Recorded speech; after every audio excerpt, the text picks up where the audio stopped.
Olá, eu sou a Caroline Oliveira, eu sou médica ginecologista, eu sou editora-chefe de Ginecologia Obstetrícia dos produtos digitais da AFIA e hoje vou apresentar um caso clínico sobre candidíase vulvaginal.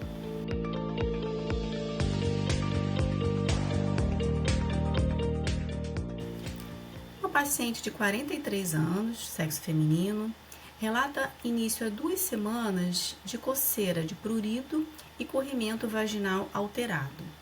Refere não ter melhorado com o uso de uma dose de fluconazol 150 mg. Também referiu 2 episódios semelhantes há 3 anos. Tem um parceiro fixo há 20 anos, sua última menstruação foi há 10 dias e ela é gesta 3 para 3 cesarianas e já fez ligadura tubária. É uma paciente que negava comorbidades, uso de medicamentos, etilismo, tabagismo, uso de drogas, negava cirurgias prévias e também alergias. Ao exame físico, nós observamos que a vulva estava hiperemiada e com um edema discreto dos pequenos lábios. No exame especular, ela tinha um corrimento branco grumoso aderido às paredes vaginais. O colo era róseo e sem lesões aparentes. No toque vaginal, ela tinha um útero e anexos impalpáveis e indolores e um colo uterino de consistência fibroelástica, também indolor à mobilização. Então, será que tínhamos outras hipóteses aí para pensar para esse caso, como dermatites, outras causas de vulvaginites, dado que a paciente não tinha melhorado com a dose única do fluconazol de 150 mg? Então, é importante que a gente entenda, primeiro, como fazer uma propedêutica básica desse corrimento vaginal alterado. Primeiro, observar as características do corrimento. Qual a cor, a consistência, o odor, se ele é aderido, se tem grumos, se ele é bolhoso. Podemos fazer também o teste das aminas, com uma gota de KOH a 10% sobre aquele conteúdo, para a gente observar se vai ter ali o odor característico de peixe podre que reflete a volatilização das aminas das bactérias anaeróbias. Podemos fazer também o teste do pH. Então, aqui mostra uma caixinha que tem fitas de pH, a gente coloca na parede lateral da vagina, geralmente ali no terço médio, espera 1 minuto e depois observa a coloração correspondente para entender a faixa de pH vaginal da paciente.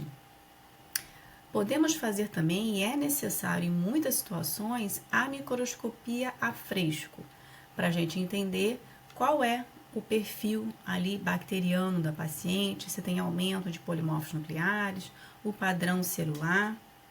Se você não tiver microscopia a fresco, você também pode solicitar uma análise posterior com a coloração de Gram. Então, solicitar a bacterioscopia com a coloração de Gram.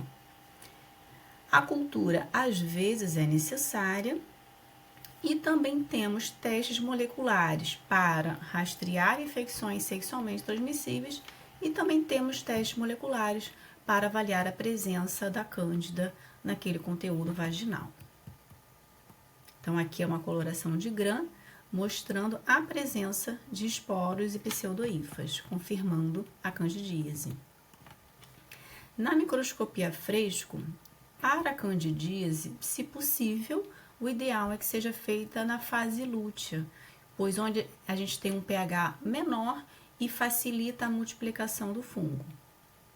Você pode fazer essa microscopia usando o esfregaço com uma gota de soro fisiológico e também numa outra posição daquele esfregaço na lâmina, uma gota do KOH, que pode lisar as células e facilitar a visualização das pseudohifas. O que a gente espera de uma microscopia a fresco no caso da candidíase? A gente vai observar um aumento leve a moderado dos polimorfos nucleares. Vão predominar as células superficiais ou intermediárias, que são as mais comuns no menacme, em situações normais, né, do nível estrogênio. Geralmente predominam os lactobacilos e nem sempre a gente vai conseguir observar as estruturas fúngicas, os blastosporos ou as pseudohifas, conforme essa microscopia aqui que a gente está visualizando uma pseudohifa. Essa coloração azul é que nós usamos também uma gota do azul de metileno, que é também um opcional para facilitar a visualização. Mas se você optar por sua utilização, tem que fazer uma visualização imediata dessa lâmina, porque ele pode, numa análise posterior, dificultar a visualização das estruturas.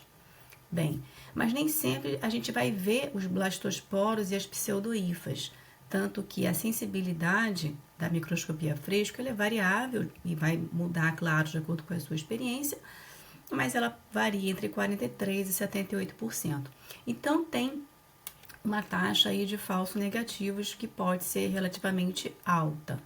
Mas você pode observar os outros achados, né? Uma paciente jovem com aumento de polimorfos nucleares, com uma clínica compatível, você pode, então, de repente, inferir que essa paciente tem uma candidíase.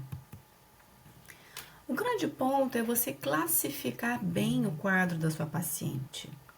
Por quê? Uma candidíase não complicada, que de fato é a mais frequente, a paciente vai ter sintomas leves a moderados, são episódios isolados e são causados pela espécie de Candida albicans. A candidíase complicada, que ela é a mais rara, ela é definida quando a paciente tem sintomas intensos, isso é algo subjetivo, quando ela tem quadros de repetição e que são definidos com 3 ou mais episódios em 12 meses. Pacientes com situações de alteração imunológica, como as gestantes, como outras situações de imunossupressão, né? Pacientes que vivem com HIV, pacientes oncológicas, pacientes transplantadas, e pacientes que você acabou fazendo a cultura por algum motivo, e geralmente são pelos quadros recorrentes, e você identificou uma cândida espécie não albicans. Então, todos esses cenários são classificados como candidíase complicada. E com relação a outros exames complementares, né? Nós já mostramos a propedêutica básica, mas no caso da candidíase, a maioria dos casos, inclusive dos casos recorrentes, eles são causados por Candida albicans sensível aos azóis, inclusive os casos recorrentes, como eu falei.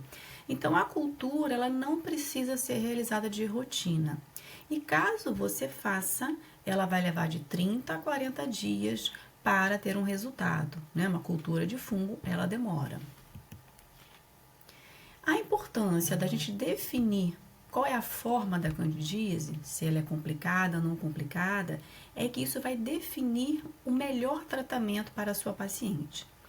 E para nos guiar com relação ao tratamento, nós temos os protocolos mais atuais, o Ministério da Saúde, 2022, o CDC americano, 2021, o da Sociedade Internacional para o estudo das doenças vulvovaginais de 2023. Então, eles falam, né, quais seriam as melhores formas de tratamento dessas condições, tanto da forma complicada quanto da não complicada. Bem, se você definiu que a sua paciente tem uma candidíase não complicada, episódios isolados, sintomas leves, fora de situações de imunossupressão, você pode optar pelo tratamento com creme, e essa vai ser a primeira escolha em gestantes ou mulheres que estão tentando engravidar.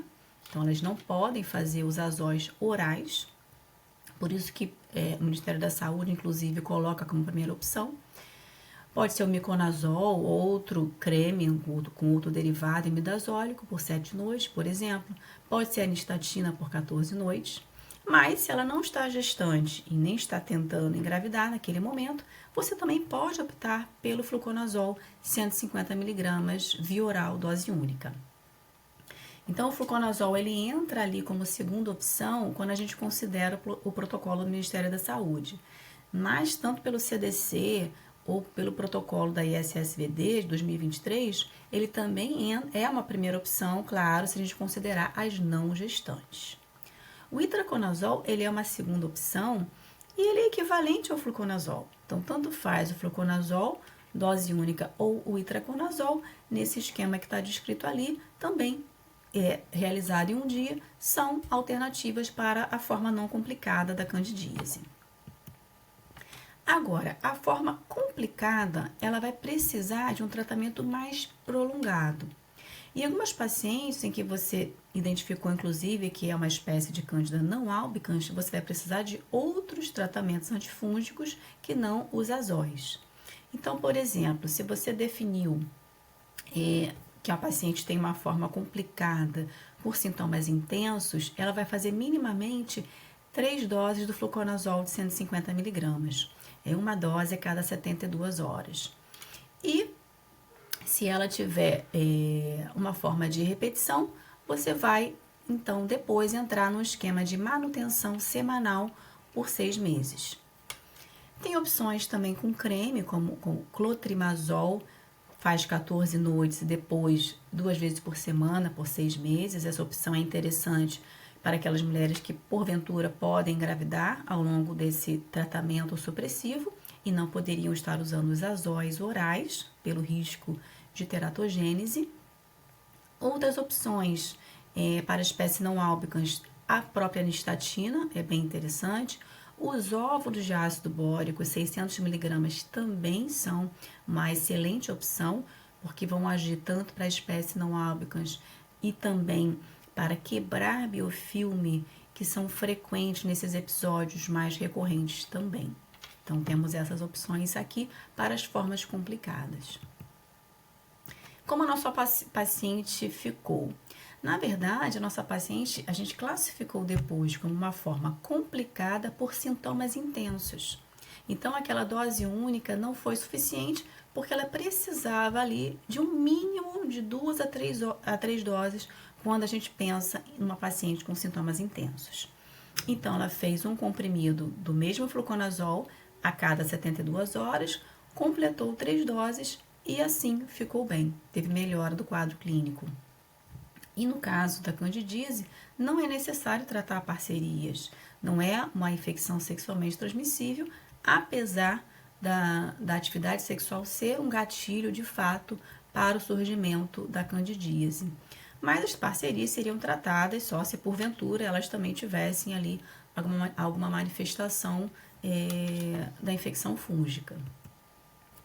Então, a gente tem que ter muito cuidado com a automedicação, porque às vezes as pacientes têm essa facilidade para comprar e acham que uma dose única vai ser suficiente, acham que um creme num tempo menor vai ser suficiente, e às vezes nem é candidíase, né? São outros vários possíveis diagnósticos para aquela queixa de prurido vulvar.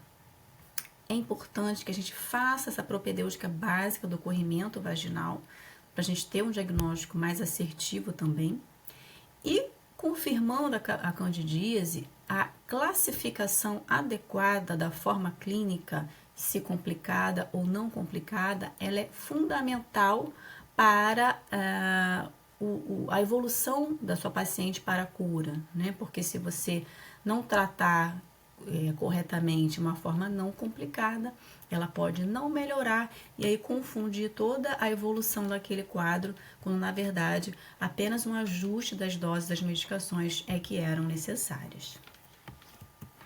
Então, muito obrigada pela sua atenção, sua participação e fiquem atentos aqui conosco no portal AFIA para mais atualizações.